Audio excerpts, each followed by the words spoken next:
Buenas tardes a todos, gracias por acompañarnos. Es una bendición estar juntos hoy, en este miércoles, una vez más, ¿verdad? A través del medio de comunicación que es la internet. Estamos llegando hasta sus hogares, esto con la finalidad de traer el mensaje del Señor y fortalecer la relación con el Señor de esta forma. Así que gracias por estar aquí. Comenzaremos por recordar un poquito lo que hemos compartido y vamos a orar y a poner todo en las manos del Señor antes de dar inicio en la palabra del Señor. Cierre sus ojos y oremos. Señor, muchas gracias. Queremos hoy en esta tarde, Señor, reconocer la bendición que nos das al permitirnos poder recibir tu palabra, Señor, a través de este medio de comunicación que es la internet. Muchas gracias, Padre. Queremos ponernos en tus manos y pedirte que esa palabra sea grabada en nuestras mentes y en nuestros corazones y que se haga vida en cada uno de nosotros. Recibe el honor y la gloria, la alabanza y la gratitud de nuestro corazón y sea prosperada la palabra en aquello para lo cual tú la has enviado, Señor. Que se provoque, que se produzca en nosotros hambre y sed por ti, Señor, por tu palabra, hambre y sed por tu justicia. En el nombre de Jesús, nuestro Señor y nuestro Salvador. Amén. Amén. Muy bien, mis amados hermanos, entraremos al mensaje de hoy, ¿verdad? Recordando un poquito lo que hablamos. En el libro de los Hechos podemos ver que la iglesia no hacía nada independiente del Espíritu Santo. Decíamos esto. Él guiaba a la iglesia, Juan 16, versículo 7 al versículo 15. Pero yo os digo la verdad, os conviene que yo me vaya, porque si no me fuera, el Consolador no vendría a vosotros, mas si me fuere, os lo enviaré. Cuando Él venga, convencerá al mundo de pecado, de justicia y juicio. De pecado por cuanto no creen en mí, de justicia por cuanto voy al Padre y no me veréis más, y de juicio por cuanto el príncipe de este mundo ha sido ya juzgado. Aún tengo muchas cosas que deciros, pero ahora no las podéis sobrellevar. Pero cuando venga el Espíritu de verdad, Él os guiará a toda la verdad, porque no hablará por su propia cuenta, sino que hablará todo lo que oyere y os hará saber las cosas que habrán de venir. Él me glorificará porque tomará de lo mío y os lo hará saber. Todo lo que tiene el Padre es mío, por eso dije que tomará de lo mío y os lo hará saber. Decíamos también que el Espíritu Santo les daba mandamientos a ellos. Hechos capítulo 1, versículo número 2 nos dice: hasta el día en que fue recibido arriba, después de haber dado mandamientos por el Espíritu Santo a los apóstoles que había escogido. Hacía entender que anunciaba lo que iba a acontecer. Hechos capítulo 11, versículo 28. Y levantándose uno de ellos, llamado Agabo, daba a entender por el Espíritu que vendría una gran hambre en toda la tierra habitada, lo cual sucedió en el tiempo de Claudio. Daba órdenes, el Espíritu Santo daba órdenes en el libro de los Hechos, capítulo 13, el versículo número 2.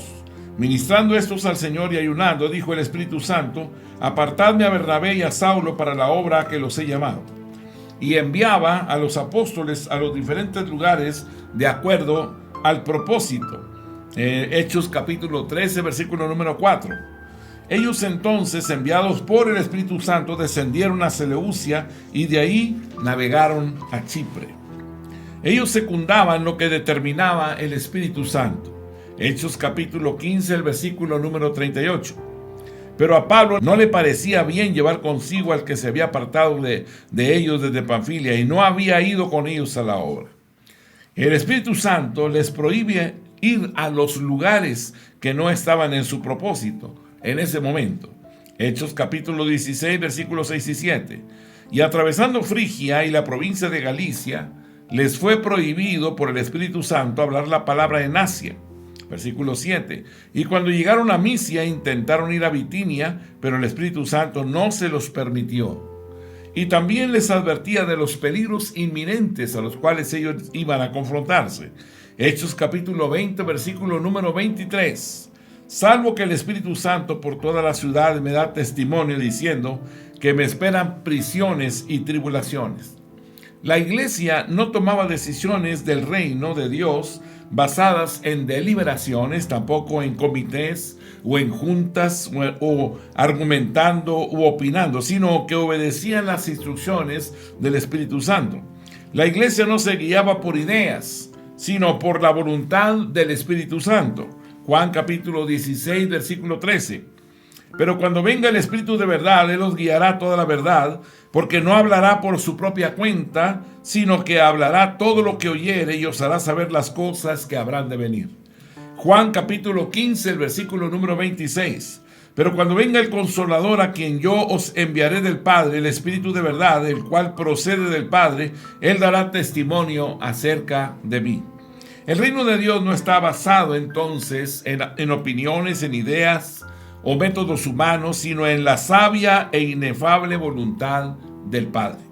La autoridad se nos delegó para ejecutar su voluntad, no para legislarla. Lo que atemos en la tierra ya debe de estar atado en los cielos, y lo que desatemos en la tierra es porque el cielo ya lo desató primero. Jesús oró y Él dijo en Mateo 6:10, venga tu reino, hágase tu voluntad, así como en el cielo, también en la tierra. Aleluya, gracias a Dios. Muy bien, Ezequiel capítulo 36, versículo 22. Por tanto, di a la casa de Israel, así ha dicho Jehová el Señor, no lo hago por vosotros, oh casa de Israel, sino por causa de mi santo nombre, el cual profanasteis vosotros entre las naciones a donde habéis llegado. Es muy impactante ver o escuchar a Dios, ¿verdad? Que nuestra salvación, aunque la realizó por amor a nosotros, antes de hacerla por nosotros, la hizo por amor a sí mismo. Dios sabe que es la causa de todo, que es el principio del universo, y que la seguridad de ¿verdad? Del universo en sí, depende de que Él se ame a sí mismo. En otras palabras, Dios sabe que no podemos vivir sin Él, ¿verdad? Y que si desaparece Él, indiscutiblemente nosotros también desapareceremos. Como bien dijo el salmista en el Salmo 104, el versículo número 28 al 30, dice: les das, recogen, abres tu mano, se sacian de bien, escondes tu rostro, se turban, les quitas el hálito, dejan de ser y vuelven al polvo. Envías tu espíritu y son creados, y renuevas la faz de la tierra. Dios se tiene que amar primero a sí mismo para darle seguridad, ¿verdad? O darnos seguridad a ti y a mí, porque nuestra vida realmente depende de Él. Fuera de Él no hay nada absolutamente. Es Dios quien asegura el universo y todo lo que existe realmente. Amándose Él, también está amando a todo lo creado, todo lo que Él ha hecho. Protegiendo su reino, conserva el bienestar y la preservación de todas las criaturas. En todo el universo Él es el principio de causa y efecto. Ahora, cuando la Biblia dice que Dios lo hizo por amor de su nombre, entendamos por qué lo dice. Por ejemplo, hablando de Israel, cuando Dios lo sacó de Egipto, dice la Escritura en el Salmo 106, versículo número 8. Pero Él lo salvó por amor de su nombre, para hacer notorio su poder. Maravilloso lo que el Salmo dice. Pero Él lo salvó por amor de su nombre, para hacer notorio su poder. Dios no salvó a Israel solamente porque lo amaba. No, sino que lo amó para afirmarlo perpetuamente. Segunda de Crónicas, capítulo 9, el versículo número 8. Bendito sea Jehová tu Dios, el cual se ha agradado de ti para ponerte sobre su trono como rey para Jehová tu Dios. Por cuanto tu Dios amó a Israel para afirmarlo perpetuamente, por eso te ha puesto por rey sobre ellos, para que hagas juicio y hagas justicia. Y amó totalmente a nuestros padres, a los patriarcas, Abraham, Isaac, Jacob. Pero antes de amar a Israel, la Biblia dice que Él los salvó por amor de su nombre.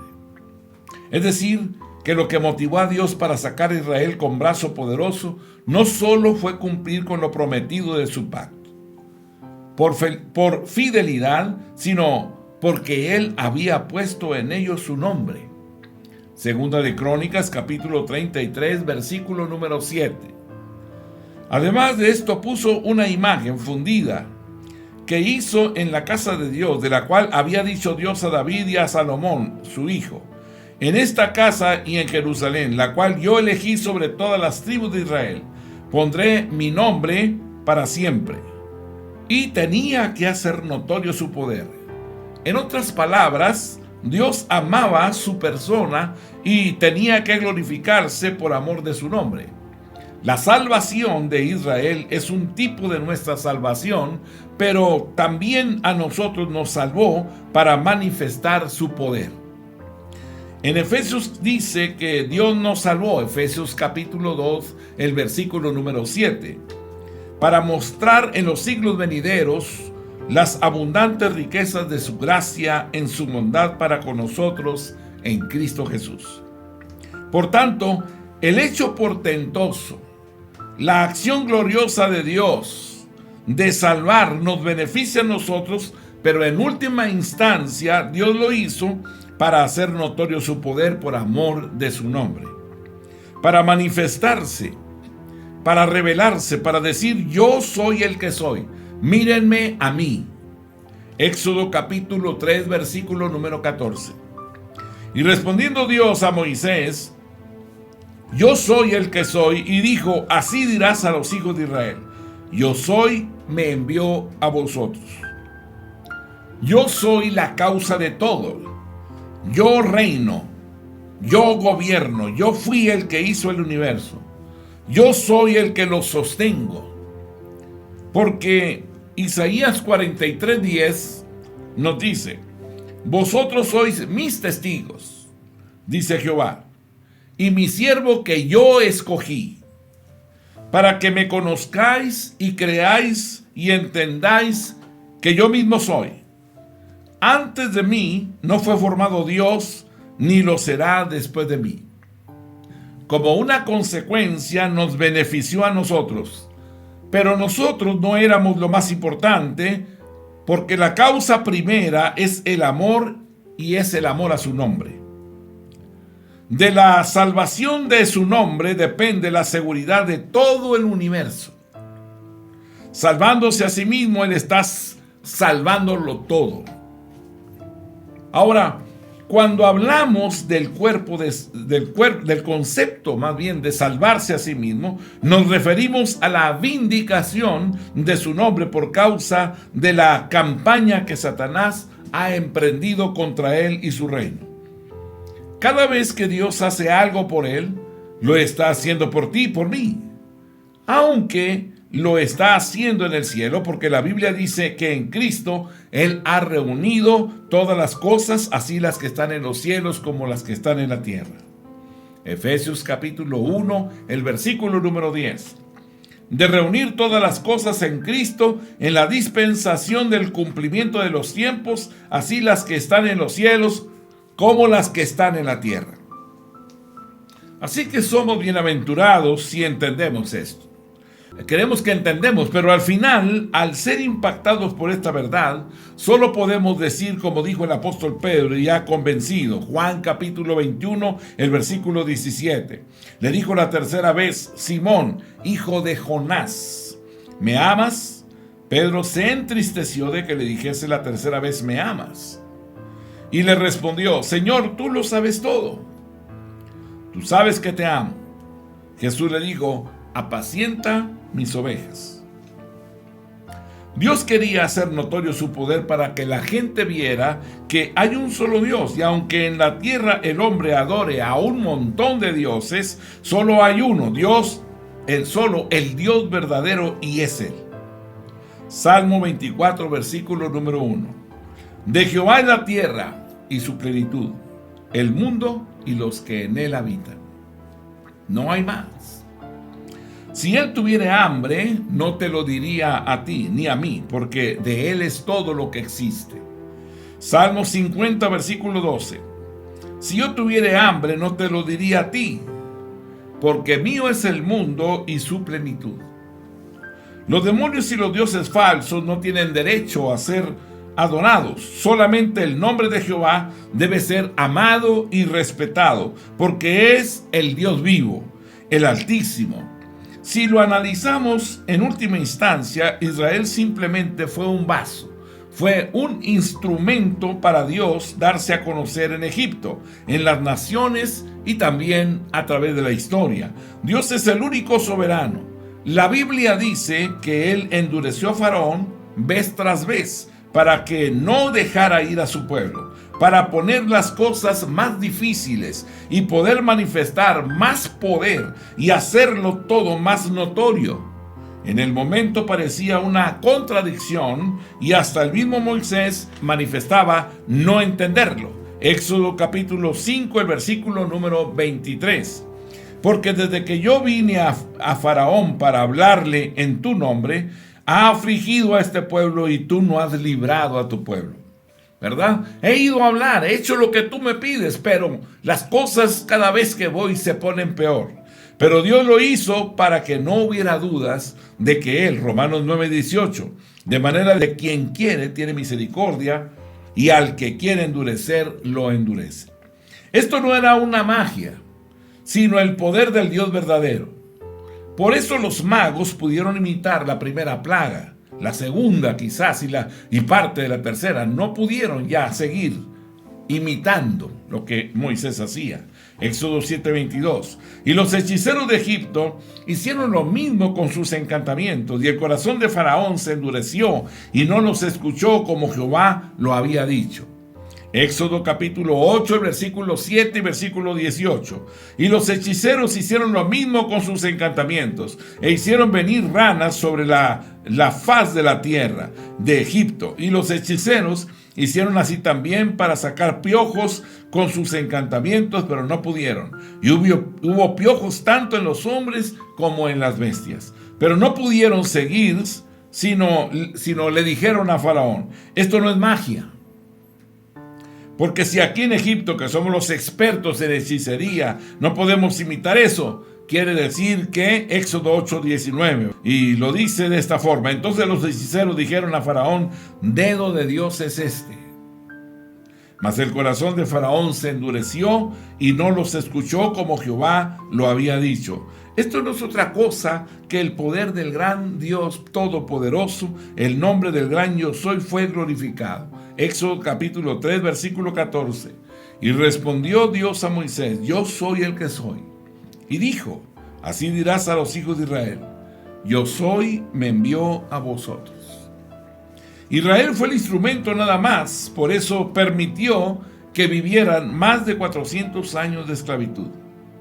Los afligió para que cuando los libertara, se lo debieran todo a Él y aparecieran, ¿verdad?, apreciaran más su salvación. Sufrieron el látigo opresor y fue una esclavitud muy cruel, y tenía como finalidad de que apreciaran la redención y se enamoraran y confiaran solo en Él. ¿Qué beneficio Israel recibió de todo esto?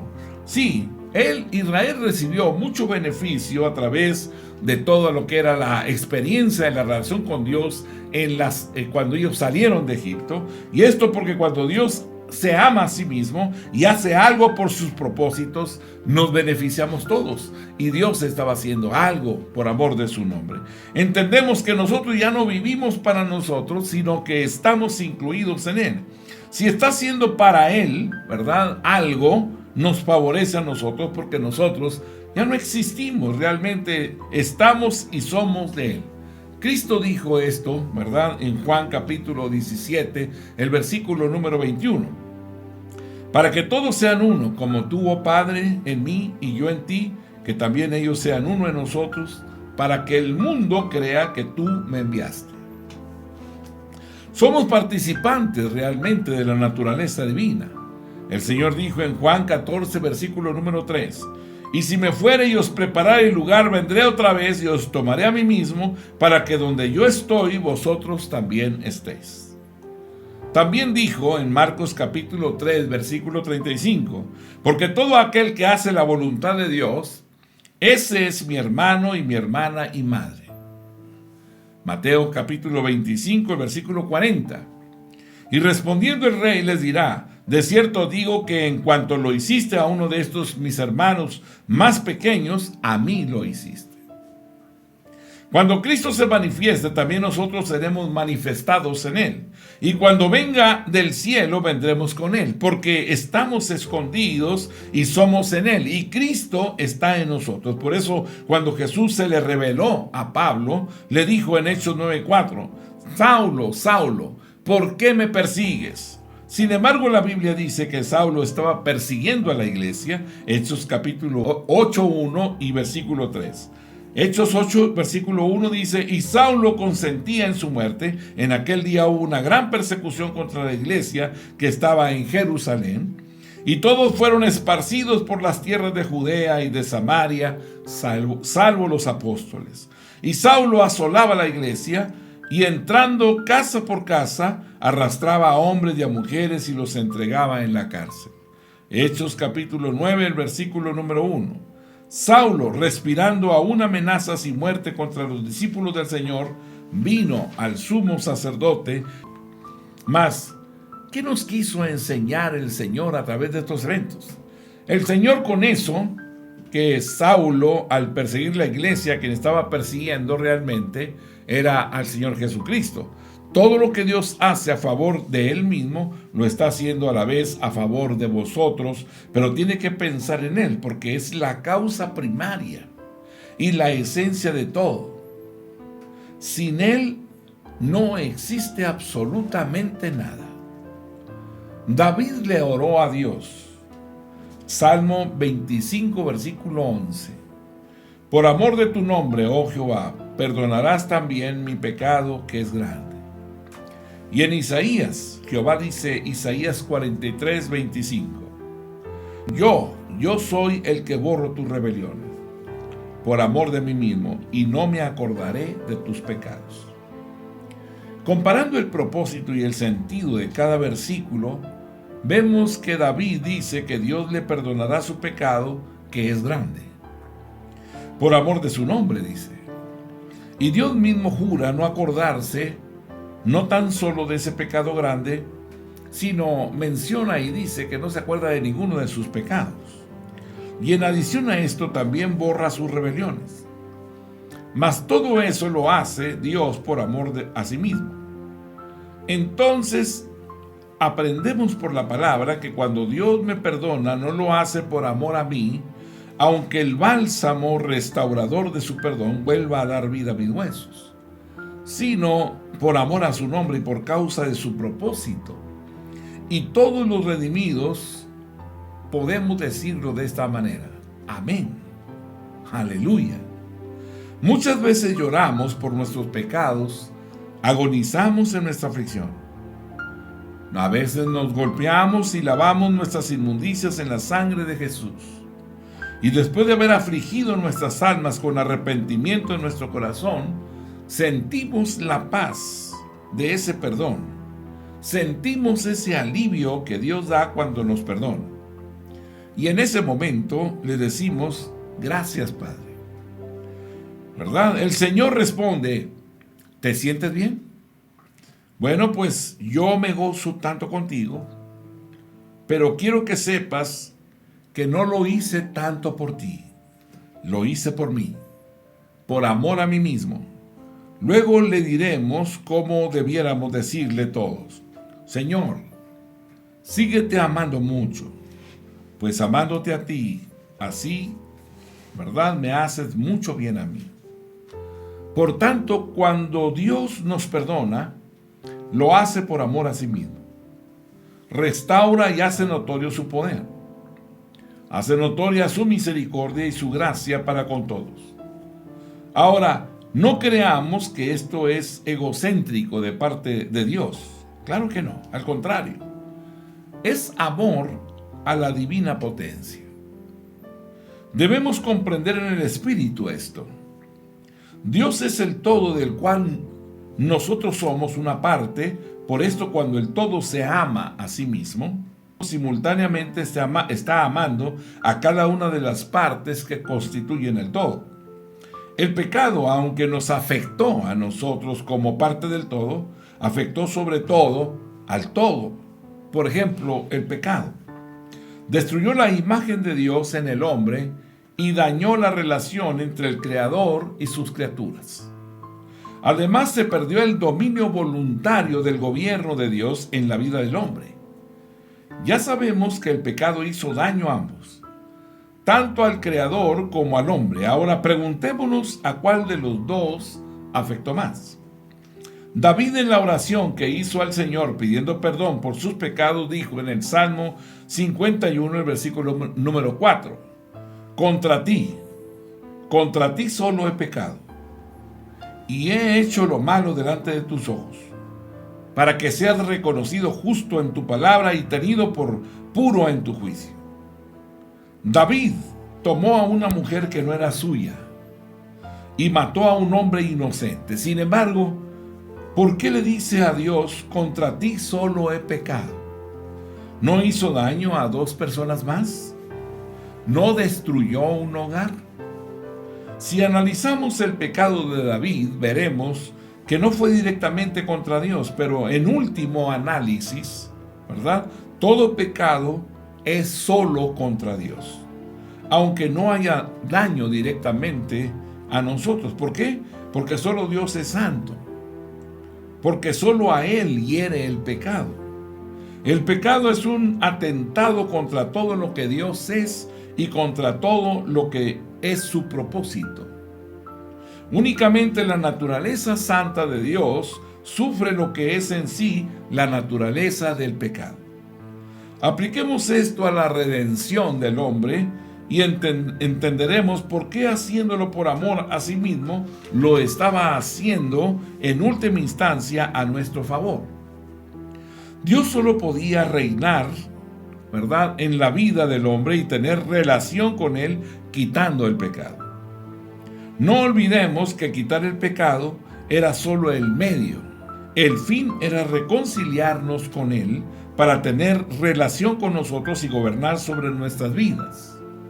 La salvación no es quitar el pecado, sino que Dios reine, que Él reine en nuestras almas. Solo cuando Dios gobierna existe todo lo que se puede llamar salvación. Nunca jamás habrá salvación si Jehová no está reinando en nuestras vidas. Quitar el pecado era solo preparar el camino al Señor. El objetivo mayor en manifestar su gloria a través de todo lo que implica su reino. Veamos esto desde otra perspectiva. Pensemos en esto. Un rey de un imperio perdió un territorio, un estado o una provincia de su reino por una insurrección. Él interviene con la finalidad para salvar primero su dominio, restablecer su autoridad, ¿verdad?, restablecer su gobierno, y después que lo logra, venciendo al traidor, al que se rebeló, entonces como resultado salva a los habitantes de ese estado o provincia del yugo del usurpador. Después que lo logra, puede restaurar su gobierno, puede restaurar su relación con ellos y beneficiarlos a ellos. ¿Podía este rey salvar a los súbditos de ese territorio usurpado si antes no vencía al fuerte que los había vencido? ¿Hizo esto el rey por amor a sus súbditos? En el caso de Dios, la respuesta es sí. Pero primero lo hizo por amor a sí mismo, por amor a su reino, por amor a su propósito. Pues salvando su dominio sobre ese territorio, salvando su dominio y su gente, estaba a la vez salvando a sus súbditos. No olvidemos que nosotros somos parte del mismo, de su mismo reino, de su mismo propósito. Salvando lo que es Él para nosotros y en nosotros, Dios estaba salvándonos a todos.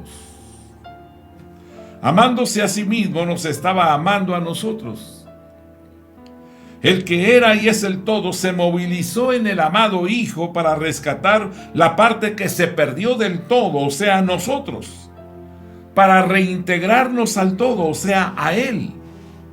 La salvación para nosotros significa, por tanto, volver a ser parte del todo. Únicamente cuando Dios es el todo, en las vidas de los creyentes se logra verdaderamente el propósito de la salvación.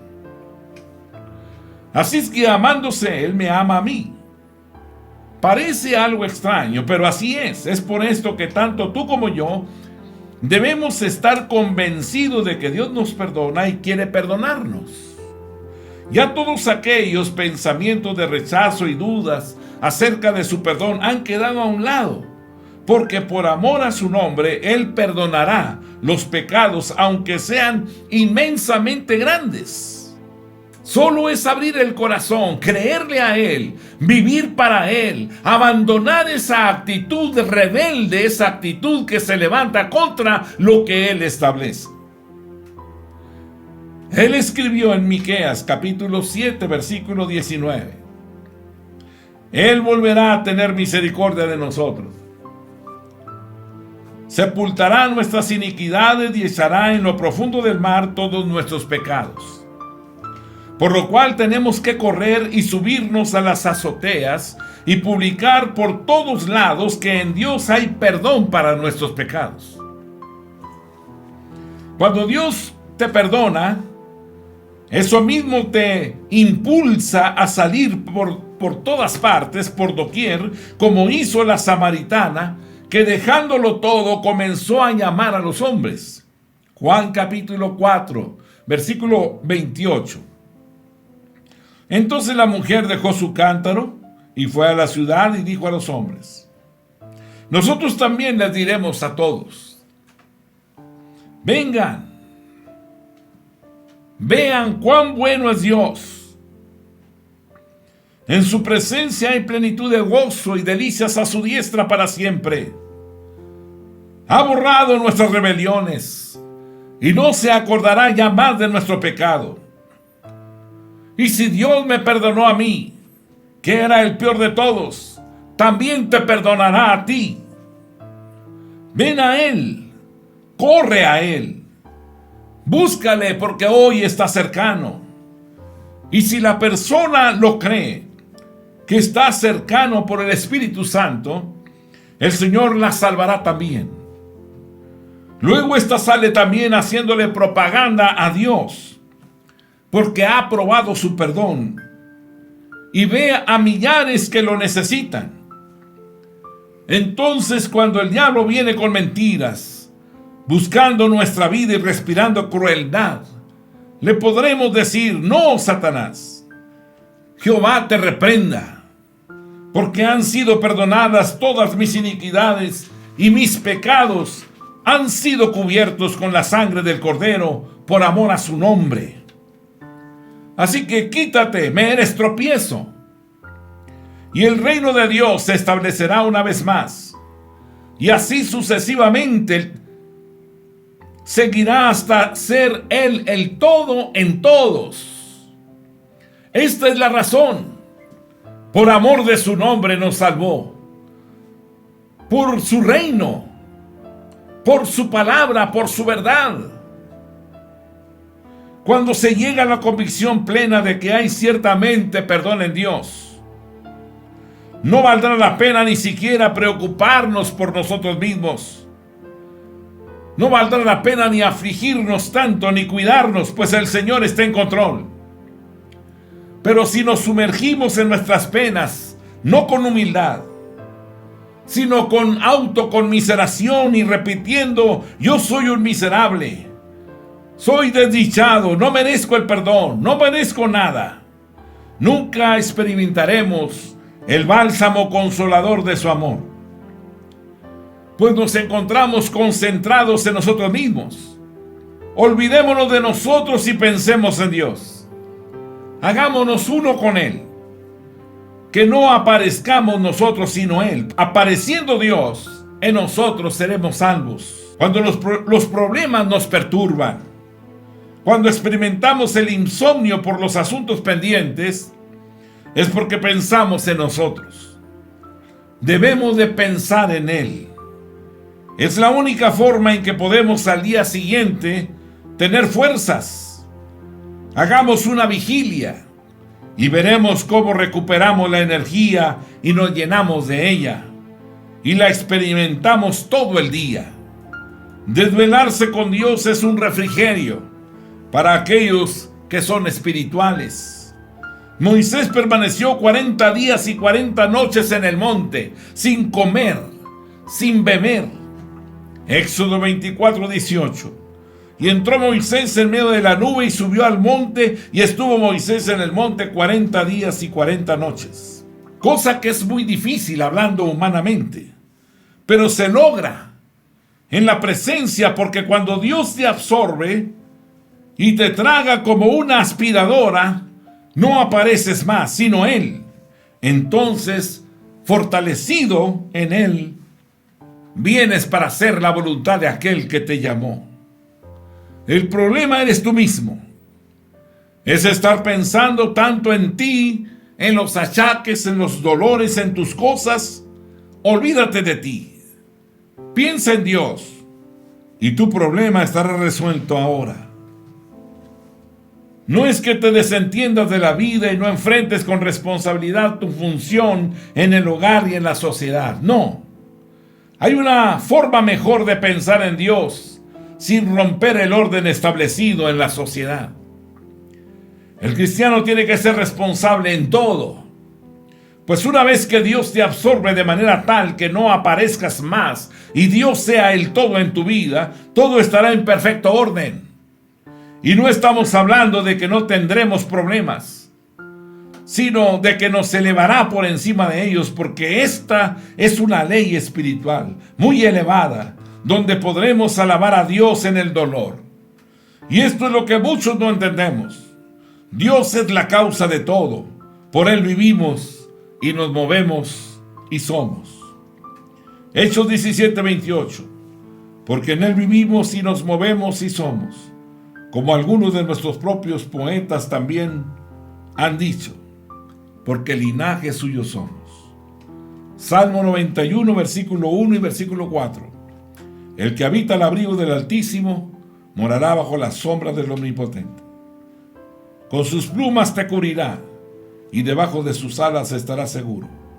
Escudo y adarga es su verdad. Cuando Dios te arropa y te refugias en Él, cuando tú te apoyas en Él, pones tú todo en Él y dejas de ser tú para que Él sea en ti, ahí estarás seguro. Por eso Pablo nos menciona y la Escritura nos lo señala. Él es tu todo. Dejemos que Dios obre en nuestras vidas. Y estamos contentos hoy de que estés tú con los tuyos, transfiriéndoles tu fe, afirmando la fe en Jesucristo en el corazón de ellos. Puedes mirarlos. Si tú no les enseñas, ¿quién les enseñará? Si no, tú no les transfieres esta verdad, entonces ¿quién tendrá compasión? Este es nuestro momento. Y en medio de esta contingencia, Dios nos dijo que el lugar seguro se encuentra en nuestra casa. Así que le damos gracias a Dios por la oportunidad que nos ha dado de estar juntos.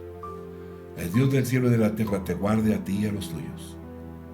Y dentro de poco estaremos juntos. Que Dios les bendiga y la paz de Dios sea con ustedes. Amén.